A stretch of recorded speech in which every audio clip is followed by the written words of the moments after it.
Proper air ventilation is also important to prevent cross-contamination.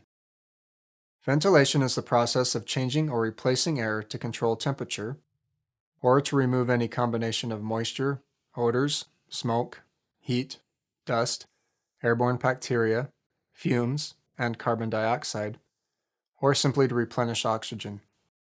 The air exchange frequency that you will need will depend on your unique circumstances. Some environments may require as many as 30 to 60 exchanges per hour. Air ventilation can help with condensation issues. Condensation can lead to mold, odor, or microbiological concerns that could affect the manufacturing environment.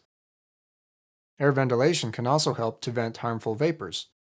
Any chemicals, such as cleaning agents or pest control agents, should have adequate ventilation to prevent vapors from contaminating any product.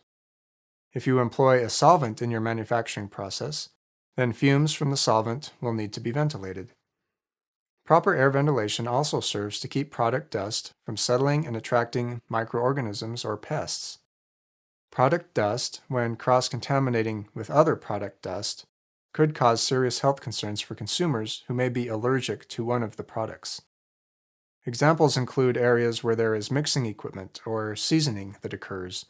An effective air quality program will help address these concerns and reduce product dust from traveling.